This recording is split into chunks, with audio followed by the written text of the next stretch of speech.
2024 미국 총선이 미국 증시에 미칠 영향. 최근 끝난 아이오와 코커스에서 도널드 트럼프가 51%의 득표율로 경쟁자인 론 드산티스와 니키 헤일리를 가볍게 누르고 승리하면서 백악관 입성을 위한 경쟁이 더욱 치열해졌다.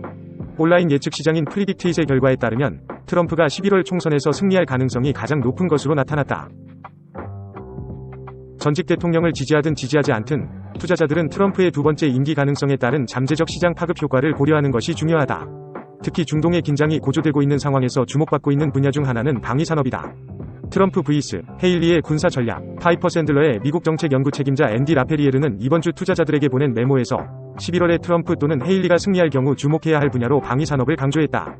실제로 라페리에르는 국방비 증액과 관련해서는 트럼프보다 헤일리에게 더 높은 점수를 주며 전 사우스캐롤라이나 주지사이자 유엔 대사인 헤일리가 트럼프보다 의회에서 실질적인 입법 승리를 거두는 데 더 집중할 것이라고 말했다.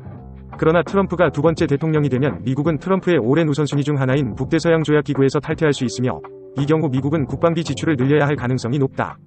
미국은 현재 국내 총생산의 약 3.5%를 국방비로 지출하고 있으며 이는 대부분의 국가가 지출하는 것보다 훨씬 높은 수준이지만 지출이 GDP 7%와 8%에 가까웠던 1980년대의 군사력 증강에는 뒤처지는 수준이다.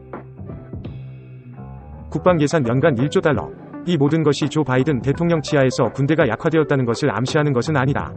미국은 이미 다음 10개국을 합친 것보다 더 많은 국방비를 지출하고 있으며 작년 말 대통령은 연간 8만 언디파인드 1860억 달러의 국방비 지출을 승인하는 미국 국방정책법안에 서명했다. 그러나 세계의 지정학적 긴장이 고조되면서 이 예산이 1조 달러를 넘어설 수도 있다는 것은 쉽게 예상할 수 있다. 미국 국방부 차관 마이크 맥코드에 따르면 이 엄청난 액수는 불과 몇 년 안에 불가피한 일이라고 한다. 이것이 방위산업에 분명히 긍정적인 영향을 미칠 것이겠지만 다른 방향에서 살펴볼 필요가 있다.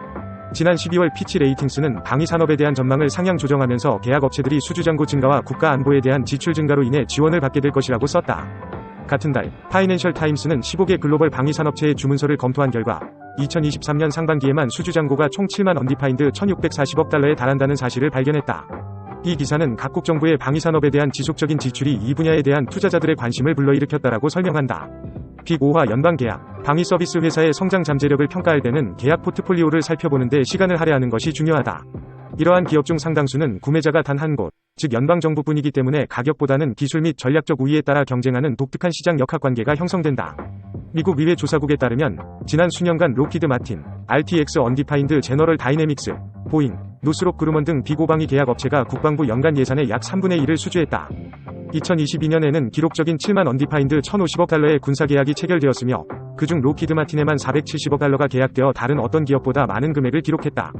2024 회계연도의 국방 예산에서 78개의 주요 무기 시스템 중 무려 58개, 즉 약 4분의 3이 빅 5기업 중 한 곳 이상이 주 계약 업체로 참여하고 있다. 미국 GDP의 상당 부분을 차지하는 국방비 지출과 세계 지정학적 환경의 변화로 인해 2024년 대선이 방위산업에게 결정적인 순간이 될 수 있다. 투자자와 시장 관찰자 모두 대선 결과에 따라 방위산업이 새로운 재정적 고지에 오를 수 있다는 점을 인식하고 전개되는 정치 상황을 예의주시하고 있다.